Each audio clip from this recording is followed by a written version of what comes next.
Imagine you're on a bank's technical team. Users update their profiles, including contact information, on a regular basis. And the bank's policy is to send a new card every time they update their zip code.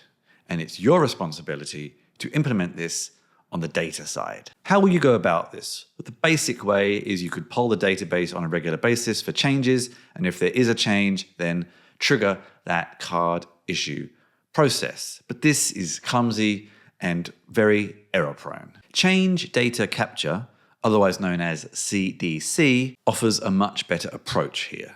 With CDC, you can look at all the changes happening in the database live. Then you can stream these changes to a streaming engine like Kafka or Redpanda. Downstream consumers for these changes, like the card allocation process, can then subscribe to these specific topics and take the next steps when they get those specific events. Finally, you could store these change events to Parseable. Why? Because CDC data is a trove of deep user insight. It is literally an end-to-end record of actions that users have taken on a platform. And data-driven organizations can use this CDC data to find out insights about their users and customers. Secondly, CDC data is important for ensuring an auditing and compliance process for any data-driven organization. Parseable helps you store and analyze all of this data at scale. In this video, I'll take a look at a CDC data flow involving Postgres, Debezium, Redpanda, and Parseable. I'll show you how to get the CDC flow working with a simple Docker Compose file, but the same can be applied in production and at scale.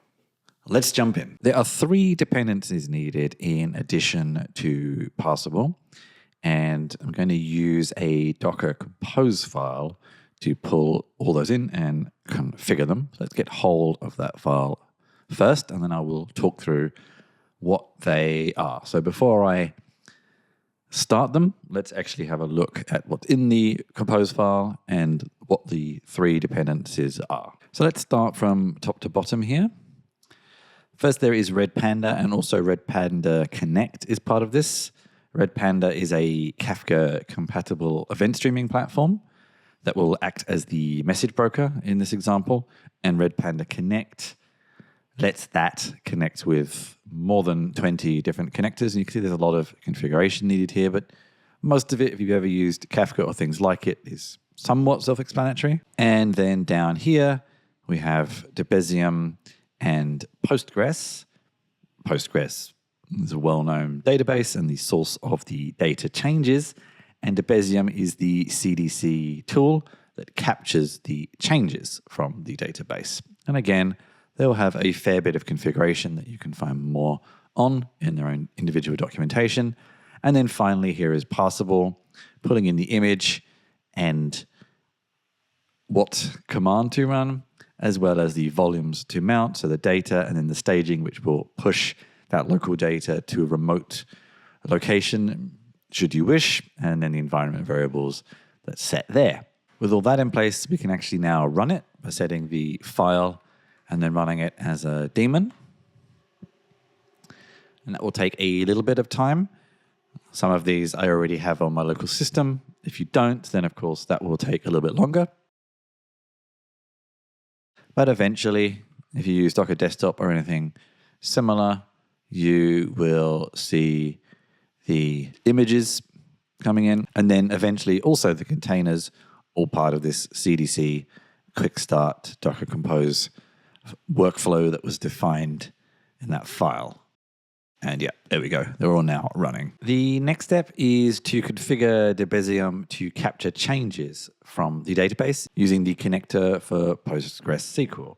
So let's create that file and paste in this configuration here, which names it and then configures it with the connector and then relevant configuration for that connector. So in this case, options for the database, and we are using the Kafka extensions to the database, so the configuration for that, topic prefixes for Kafka, inventory, etc., etc. So save that file. And then to actually send that configuration to Debezium, we call this local HTTP endpoint.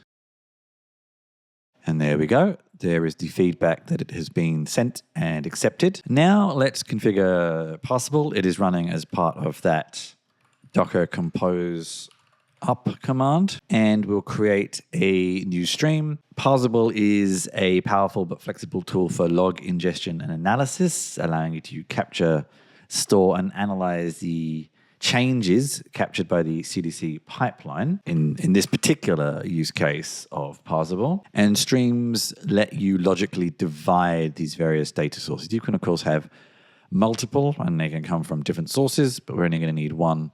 In this case, there will be nothing here at the moment, but there will be soon. In order to configure Redpanda and Redpanda Connect, in this particular case, we're using Redpanda Connect to stream the CDC events from Redpanda to Parseable.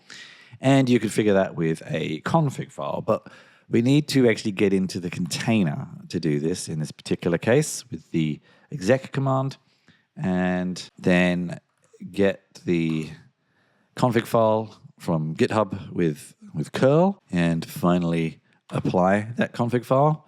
And you can now see this is running, and we can leave this running. Process these messages here from Kafka, and you can see the payloads of each message here. I'm going to open up a second terminal to actually start and see the pipeline in action. And again, in this case, I will exec into the Postgres container and get into the Postgres database and then create a table. And you can see that more things just happened here. And with all that in place, those messages should have now made it to Parseable.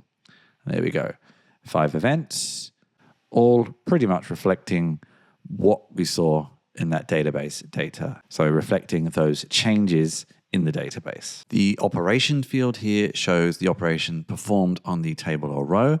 C is equal to create, U update, D delete, and R read. You can also keep an eye on the Redpanda Connect by similarly logging into the terminal and looking at the log output. And that was a simple CDC flow involving Postgres, Debezium, Redpanda, and of course, Parseable. If you need help getting something like that into production, head on over to parseable.com to find out more and find all the answers to your questions.